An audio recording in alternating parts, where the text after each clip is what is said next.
নজর রাখবো এবার মাতলার চর চুরি হয়ে যাচ্ছে, হ্যাঁ, এবং বেআইনি নির্মাণও হচ্ছে। একটা ছবি যদি দেখাই তাহলে বুঝতে পারবেন, এই সেই ছবি, সরকারি জমি যেখানে তৃণমূল বিধায়ক আশ্রম খুলে ফেলেছেন। আর এই সরকারি জমিতে আপনি কেন আশ্রম খুলেছেন? স্বাভাবিকভাবে তো এই প্রশ্ন উঠবে, বৃদ্ধাশ্রম কেন, এই বৃদ্ধাশ্রম খোলা হলো সরকারি জমিতে? শোকজ নোটিশ ইতিমধ্যেই জারি হয়েছে মহকুমা শাসকের তরফ থেকে, কিন্তু এতদিন কেন হয়নি? কারণ তৃণমূলেরই নেতা, তৃণমূলী সরকারে, তৃণমূল ক্ষমতায়, তাই কেউ কিচ্ছু বলতে পারেনি, কেউ ছুতেও পারেনি এই সব নেতাদের। আর যখন রাজ্যে পালা বদল হলো, যখন 2026-এর বিধানসভা নির্বাচন জিতে বিজেপি ক্ষমতায় এলো, নতুন সরকার গঠন হলো, মুখ্যমন্ত্রী হলেন শুভেন্দু অধিকারী, তারপর থেকেই আমরা একের পর এক পদক্ষেপ দেখেছি। হ্যাঁ, একের পর এক পদক্ষেপ নেওয়া হয়েছে। ক্যানিং পূর্বের পর ক্যানিং পশ্চিমে নদী চুরি আমরা দেখেছিলাম না? শওকত তার ছেলের ক্যাফে বানিয়েছিল, তার ভাইয়ের ক্যাফে বানিয়েছিল একেবারে নদী চুরি করে। এবার ক্যানিং পশ্চিমে নদী চুরি, চাঞ্চল্যকর অভিযোগ। দেখি কি অভিযোগ।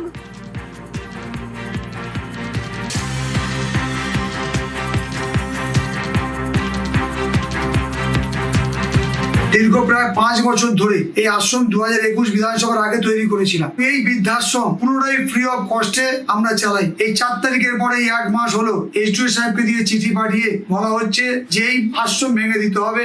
এই আশ্রম কিভাবে চালাই, কিভাবে চলেছে, দিনে দিনে প্রতিদিন কিভাবে রক্ত জল করে করেছি সারা ক্যানিং এর মানুষ জানে। সমস্ত কাগজপত্র লিগাল আছে, ডিএম সাহেব থেকে এসডিও সাহেব, বিএলও সাহেব থেকে আরম্ভ করে ভিডিও, প্রত্যেকটা জায়গায় এনওসি নিয়ে সরকারি কাগজপত্র করে এই বৃদ্ধাশ্রম তৈরি হয়েছে। যেখানে সাংসদ তহবিল থেকে সাহায্য পেয়েছি, সেখানে বিধায়ক তহবিল থেকে সাহায্য পেয়েছি। সমস্ত কাগজপত্র নিয়ে গিয়ে আমি জল কা জল, দুধ কা দুধ আমরা পরিষ্কার দেখিয়ে দেবো।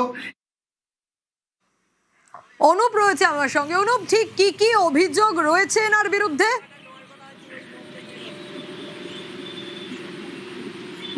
দেখো, ইতিমধ্যে আমরা যেটা জানতে পারছি যে ক্যানিং মহকুমা শাসকের দপ্তরের পক্ষ থেকে কিন্তু এই যে বৃদ্ধা সেবা সমিতি রয়েছে, ক্যানিং পশ্চিম বিধানসভার বিধায়ক পরেশরাম দাসের, সেই বিধানসভার বিধায়ক পরেশরাম দাসের সেই হচ্ছে বৃদ্ধা আশ্রম, সেখানে কিন্তু নোটিশ দেওয়া হয়েছে। আগামী 18 তারিখে হচ্ছে সকাল 11টার মধ্যেই কিন্তু উপযুক্ত নথি নিয়ে কিন্তু সেই হচ্ছে অফিসে কিন্তু যেতে হবে বলে এমনই কিন্তু জানানো হয়েছে। এদিকে বিজেপি অভিযোগ করছে মাতলা নদীর চর, যে মাতলা নদীর চর চুরি করে কিন্তু এখানে কিন্তু এই বৃদ্ধাশ্রম আশ্রমটা করা হয়েছে। ক্যানিং পশ্চিম বিধানসভার বিধায়ক পরেশরাম দাসের বিরুদ্ধেই অভিযোগ করা হয়েছে। সেখানে কিন্তু দেখা যাচ্ছে প্রায় বিঘের পর বিঘে জমি, সেই জমির উপরেই কিন্তু মাটি ফেলে, নদীর চরে মাটি ফেলে কিন্তু সেখানে কিন্তু বৃদ্ধাশ্রমটি করা হয়েছে। এই ঘটনা কিন্তু এলাকায় চাঞ্চল্য ছড়িয়েছে। গত হচ্ছে 2021-এ বিধানসভায় যখন তিনি কিন্তু এই ক্যানিং পশ্চিম থেকে কিন্তু জেতার পরে তারপরে কিন্তু তিনি জানিয়েছেন যে দুস্থ মায়েদের কথা ভেবে, যারা বাড়িতে থাকতে পারেন না বা যেসব বৃদ্ধাদের থাকার জায়গা নেই, তাদের কিন্তু নিখরচায় সেখানে কিন্তু থাকা, খাওয়া এবং স্বাস্থ্য পরীক্ষার সব রকম কিন্তু তিনি ব্যবস্থা করেছেন। এবং তিনি কিন্তু প্রশাসনের কাছ থেকে কিন্তু তখন কিন্তু পারমিশন নিয়েই করেছে বলে এমনই কিন্তু তিনি জানিয়েছেন। তবে শুধু নদী নয়, নদীর আশেপাশে যেসব চর রয়েছিল, ঠিক এখান থেকে তো প্রশ্ন যে বেআইনি নির্মাণ শুধু নয়, ম্যানগ্রোভ অবধি কেটে ফেলেছেন বলে অভিযোগ। আমি তোমার কাছ থেকে জানতে চাইবো, একটু সঙ্গে থাকো। এরই পাশাপাশি নজর রাখি যে বিজেপি নেতা তিনি কি বলছেন। চাঁদমণি বৃদ্ধাশ্রম, এখানকার যিনি বর্তমান বিধায়ক পরেশরাম দাস, নিজের ক্ষমতার অপব্যবহার করে সরকারি সম্পত্তি, এই নদী যখন নাব্যতা পায়, এই নদীর জেগে ওঠা চরকে দখল করে সরকারি টাকা ব্যবহার করে এই চাঁদমণি বৃদ্ধাশ্রম নিজের মায়ের নামকে কলঙ্কিত করে মায়ের নামে বৃদ্ধাশ্রম বানিয়েছে। এখানে দেখুন একাধিক এসি লাগানো হয়েছে, ভেতরে বিলাসবহুল একটা রিসর্টের মতো করে বানানো আছে। সরকারি ভাবে প্রশাসনিক আধিকারিকরা এই জিনিসটাকে পুঙ্খানুপুঙ্খ তদন্ত করুক। আদৌ এটা মানে বৃদ্ধাশ্রমের আড়ালে কোনো অনৈতিক কাজের আখড়ায় পরিণত হচ্ছে সেটা দেখুক। আবারও অনুপের কাছেই যাব। অনুপ, আমরা তো শুনলাম বিজেপি নেতার অভিযোগ, কিন্তু বিধায়ক তিনি ঠিক কি বলছেন?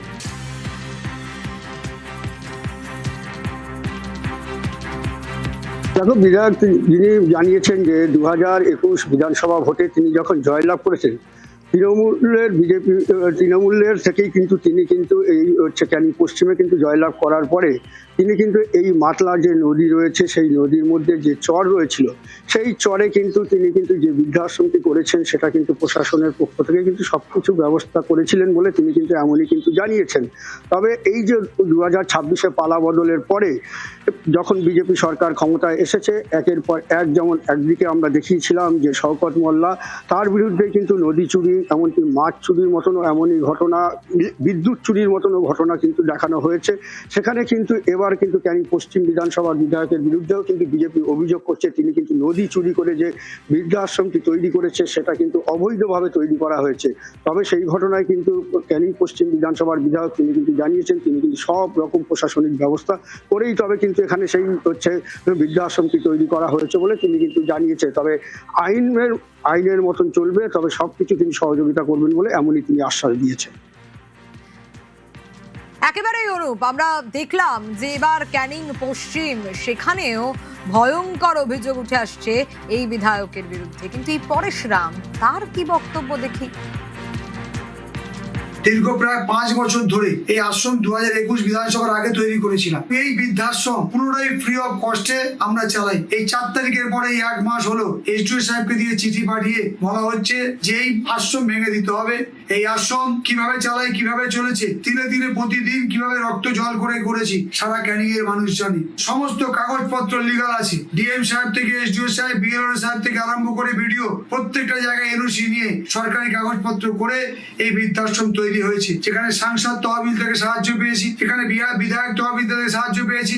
সমস্ত কাগজপত্র নিয়ে গিয়ে আমি জল কা জল দুধ কা দুধ আমরা পরিষ্কার দেখিয়ে দেবো।